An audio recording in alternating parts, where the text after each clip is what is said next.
Maintenant, il est temps d'accueillir M. Simon Tellès de Force Jeunesse.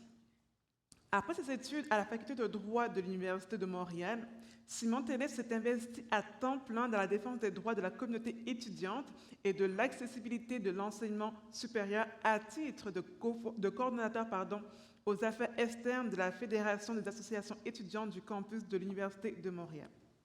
Et ensuite comme président de l'Union étudiante du Québec pour continuer son engagement à l'échelle nationale. Après 4 années d'implication au sein du conseil d'administration de Force Jeunesse, Simon Tellès entame sa 3e année à la présidence de l'organisation pour s'assurer que les préoccupations des jeunes continuent d'être entendues dans un contexte post-pandémique. Ensuite, M. Tellès devait être accompagné de sa collègue Éliane Racine, qui ne pourrait pas être là, mais je vais quand même prendre le temps de la présenter brièvement. Éliane Racine est titulaire d'un baccalauréat et d'une maîtrise en relations industrielles. Dans le cadre de sa maîtrise, elle s'est intéressée à l'impact des modifications au régime des rentes du Québec sur l'équité intergénérationnelle. Elle poursuit maintenant ses études au doctorat en relations industrielles à l'Université de Montréal, où elle s'intéresse à l'impact des changements climatiques, technologiques et démographiques sur les politiques actives et le chômage. Donc, Éliane ne pourrait pas être là, elle est fièrement représentée par Simon Tellès. Simon, bienvenue.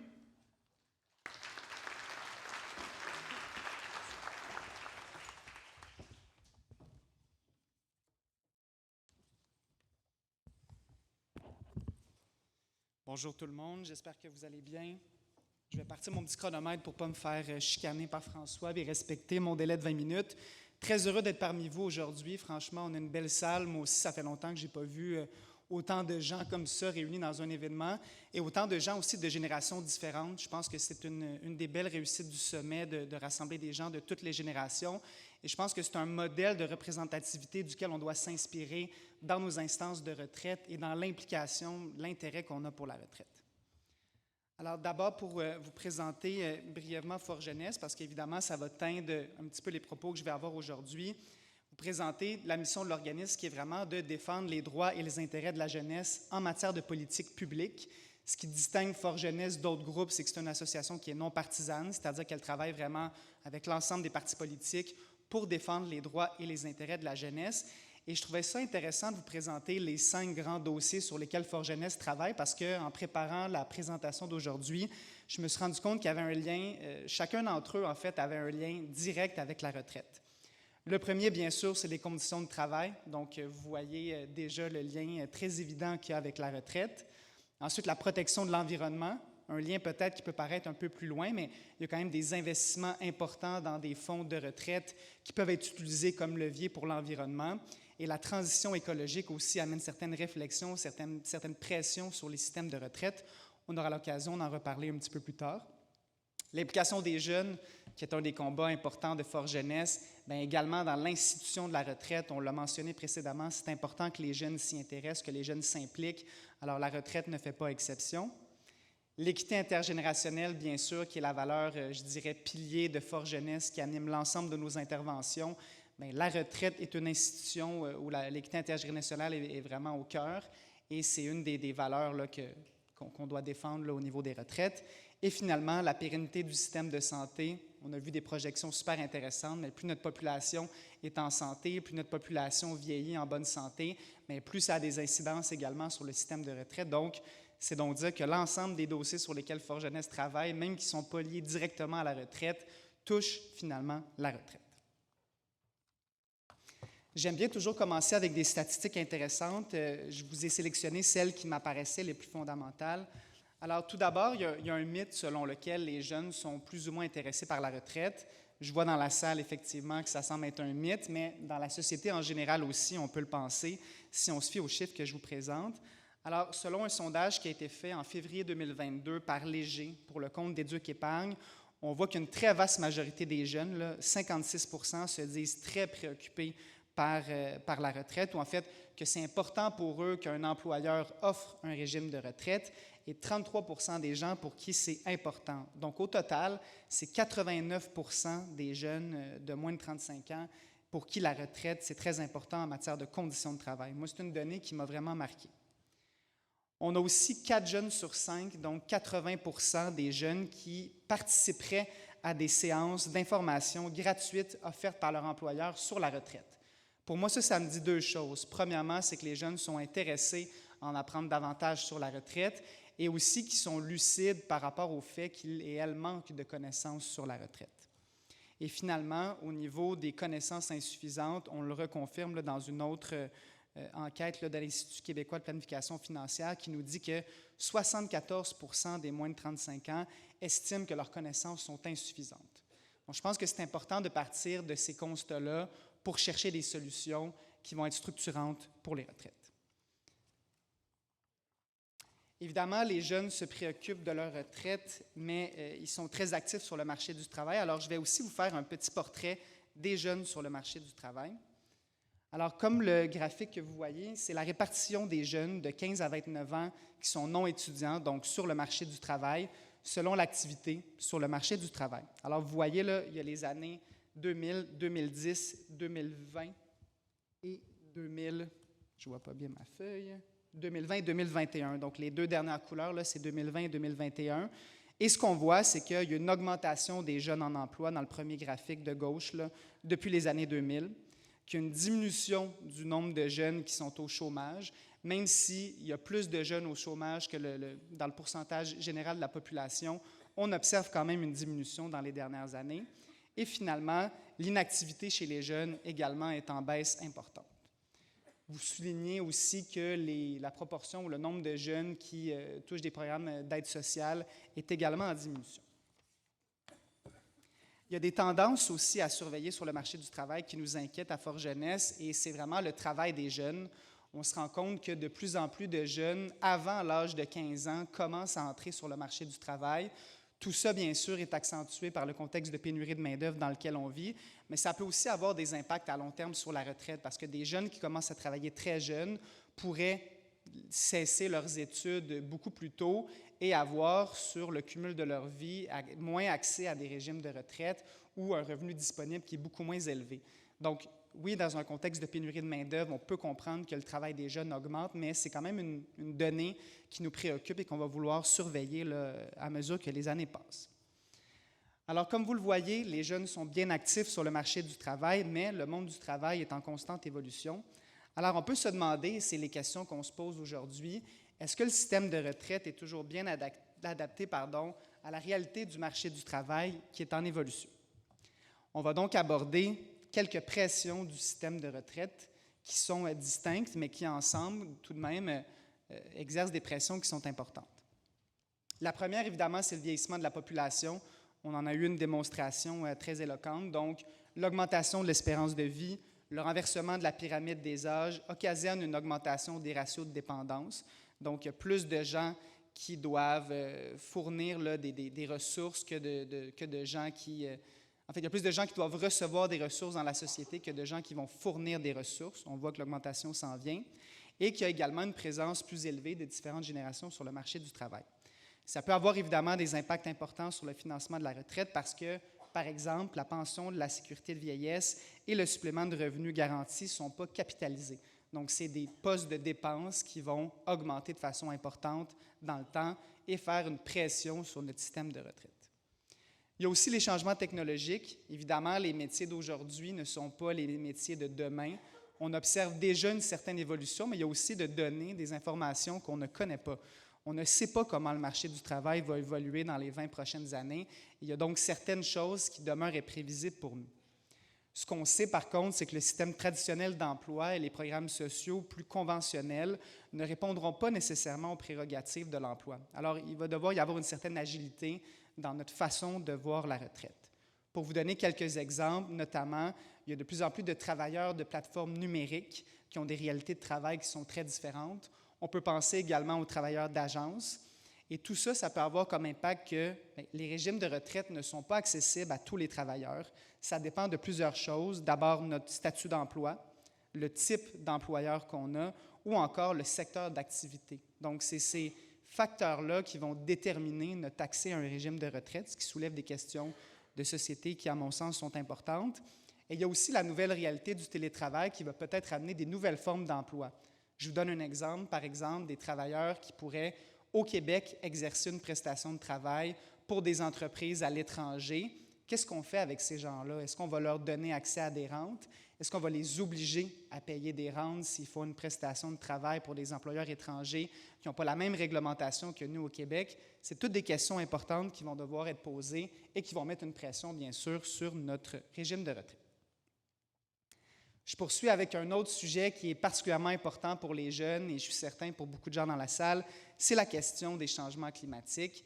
C'est un enjeu qui, pour nous, est lié directement à la retraite pour différentes raisons.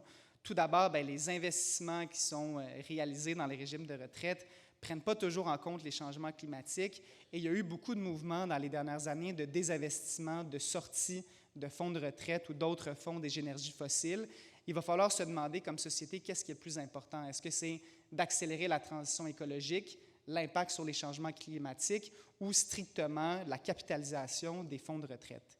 Et peut-être que ces données-là ne s'opposent pas nécessairement. Hein. On voit de plus en plus dans les recherches que les fonds qui ont des investissements qui sont responsables réussissent aussi à aller chercher des rendements qui sont plus élevés parce que les changements climatiques représentent une véritable menace pour les entreprises qui ne s'adaptent pas et ne changent pas leurs pratiques. Donc, c'est toutes des données qu'on va devoir surveiller dans les prochaines années. Et également, il faut être aussi conscient que si on décarbonise notre économie, qu'on fait une transition écologique de secteurs qui sont polluants vers des secteurs qui sont plus verts, il y a quand même des salariés qui sont dans des régimes de retraite. Il va falloir accompagner ces personnes-là pour s'assurer qu'ils ne perdent pas leur régime si jamais il y a des fermetures d'entreprises ou des réorientations là, à cause des nouvelles technologies et des changements de société qu'on souhaite apporter. Donc, c'est vraiment des réflexions qui sont très importantes et qui mettent une pression sur le système de retraite. Finalement, peut-être la plus évidente, le contexte économique va aussi mettre beaucoup de pression sur les régimes de retraite. On le voit avec l'inflation actuellement qui crée, une pression à court terme, mais qui peut avoir des impacts à beaucoup plus long terme parce que les revenus de retraite sont liés, comme vous le savez, aux revenus qui sont gagnés durant la période active sur le marché du travail. Et un 5 000 $ qu'on ne met pas en épargne retraite aujourd'hui, en 2022, va avoir des impacts très, très importants en 2050, en 2060. Donc, il faut être très sensible à cet enjeu-là. Évidemment, l'inflation, comme je vous le mentionne, limite la capacité des jeunes à épargner s'ils doivent payer davantage leur panier de consommation. Donc, on doit aussi tenir compte de ces facteurs-là dans notre modèle. Ces défis, bien sûr, nous forcent, selon nous, à revoir notre système de retraite, mais les politiques publiques ne sont pas les seules à influencer les revenus et le bien-être aussi à la retraite, parce qu'on parle beaucoup des revenus, mais c'est important d'arriver à une retraite en étant en santé, en étant bien. Bien, il y a des politiques publiques aussi auxquelles il faut s'intéresser, et je vais prendre le temps de discuter de certaines d'entre elles avec vous. Alors, il y a des facteurs d'abord intergénérationnels, donc entre les générations sur lesquelles il faut travailler, et des facteurs intragénérationnels, donc au sein d'une même génération. Parmi les facteurs intergénérationnels, le premier qui me vient en tête, c'est la mobilité intergénérationnelle. Alors, ce qu'on constate, c'est qu'il y a une diminution de la mobilité intergénérationnelle au Québec, comme dans d'autres provinces au Canada, et ça implique que la famille dans laquelle on est, ou le statut socio-économique de la famille dans laquelle on grandit, aura une très forte incidence sur notre revenu disponible à la retraite. Et malheureusement, c'est particulièrement vrai au Canada pour les personnes qui naissent dans des familles à faible revenu. On doit trouver une façon d'améliorer la mobilité sociale parce que vraiment, ça a un impact très, très important au niveau du revenu disponible à la retraite pour des personnes qui, par chance ou par malchance, naissent dans une famille qui est plus ou moins fortunée. Il y a aussi la question du contrat social entre les générations qui est fondamentale. Un contrat social qui prévoit à la base qu'il y a des transferts entre les générations, qu'il y a une certaine forme d'échange, ce qui est super. Mais il faut faire attention que les programmes sociaux de l'État ne soient pas débalancés. C'est-à-dire que les citoyens des différents groupes d'âge, que ce soit les jeunes, les gens qui sont sur le marché du travail ou les personnes âgées, ne sentent pas qu'il y a un déséquilibre au niveau des programmes sociaux. C'est très important.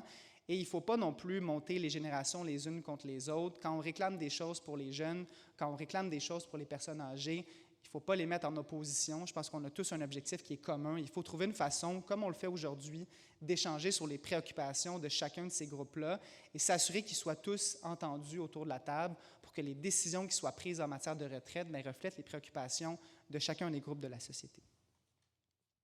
Maintenant, dans les facteurs intragénérationnels, donc dans une même génération, le niveau d'éducation va influencer de façon considérable les revenus qui vont être gagnés sur le marché du travail. Donc, tous les investissements qui sont faits en éducation, en formation continue, vont être fondamentaux comme société pour diminuer les inégalités sur le marché du travail. Il ne faut pas négliger l'éducation.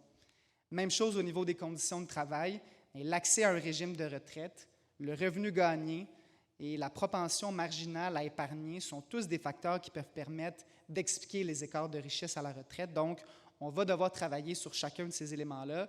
Et ce n'est pas très encourageant là, quand on regarde justement le nombre de régimes complémentaires de retraite qui diminue. Il faut recadrer cette tendance-là.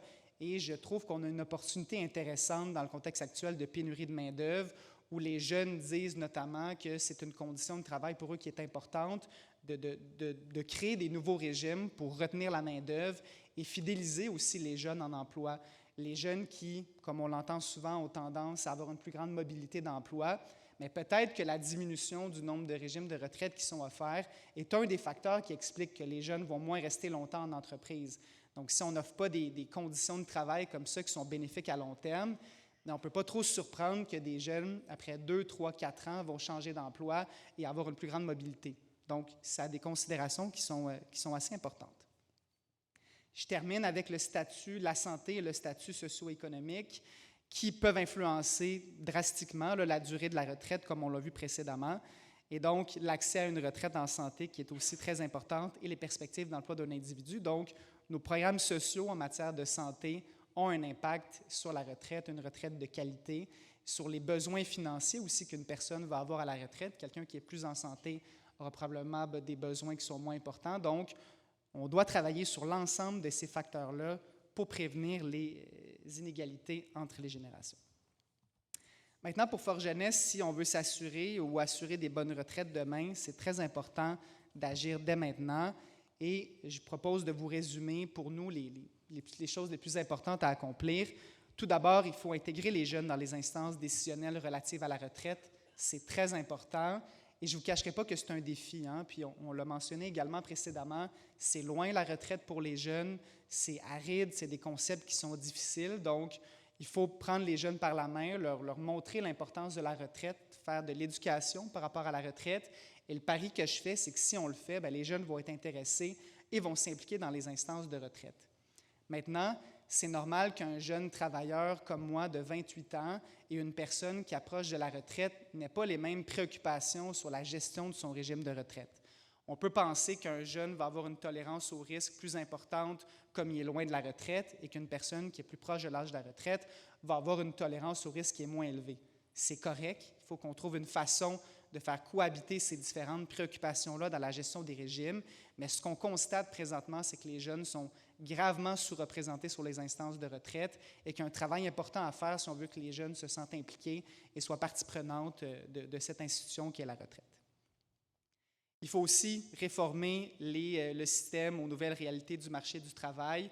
On est un peu à la traîne sur ce volet-là. Je trouve ça bien le sommet d'aujourd'hui parce que ça nous aide à partager un constat puis à commencer à mettre en place des solutions.